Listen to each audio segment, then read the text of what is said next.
So for the people who are or have that fear or want to know what to do within an active shooting situation, I'm sure, outside of being trained by yourself or another entity, they probably got in our mindset, run, hide, fight, because that's Right. probably one of the common things that you hear. But any other suggestions that people not necessarily take this as law and then do what you say, but like, do you have any other suggestions in case people can benefit from hearing? Of course, it'll vary when you're in that situation because you can prepare and think about, plan all the time, but until it actually happens, of course, we don't want it to happen. But what would you suggest?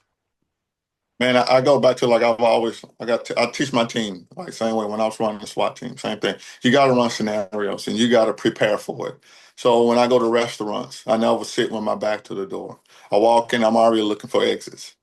All right, I'm walking the street. I always look around, see how many cars there. Where do I park? You know, listen to what's going on. You might hear arguments going on or something like that. You just don't know. Um, Look around, seeing people sitting there, like it's just a whole preparation of it, preparing for it. If an active shooter happens at church, I know where the exits are.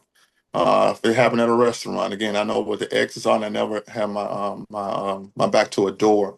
My firearms got my firearms up to par, so at least I can sit at home and draw. A lot of people can't even get the gun out the holster when something happens because the adrenaline rush, and you lose those fine motor skills.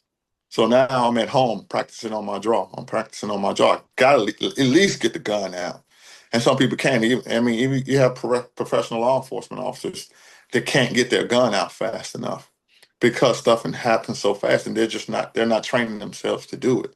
So if you don't come take a class, at least get the run in your head. Where am I going to run to? Wherever I'm going. If I'm going to hide, where am I going to hide? Am I going to hide in the bathroom? Am I going to hide in the kitchen? Am I going to flip a table and hide at the table? Where am I going to hide? And then if I fight, what are my capabilities? What do I have around me? I always say there's never a fair fight. So if it's not bolted to the ground, I'm throwing it at you. So it's just those things that you can run through your head in all those scenarios. What would I do? Not just, looking at the run hot fight videos, not just coming to me or whomever you get your training from. It's like, what do you do to prepare yourself for when something happens? Before it happens, rather, I'm sorry. What do you do before it happens? So learn your tactics, pay attention, look at everything around you, and just become one with your surrounding. And that's something that we don't do. We don't prepare for it.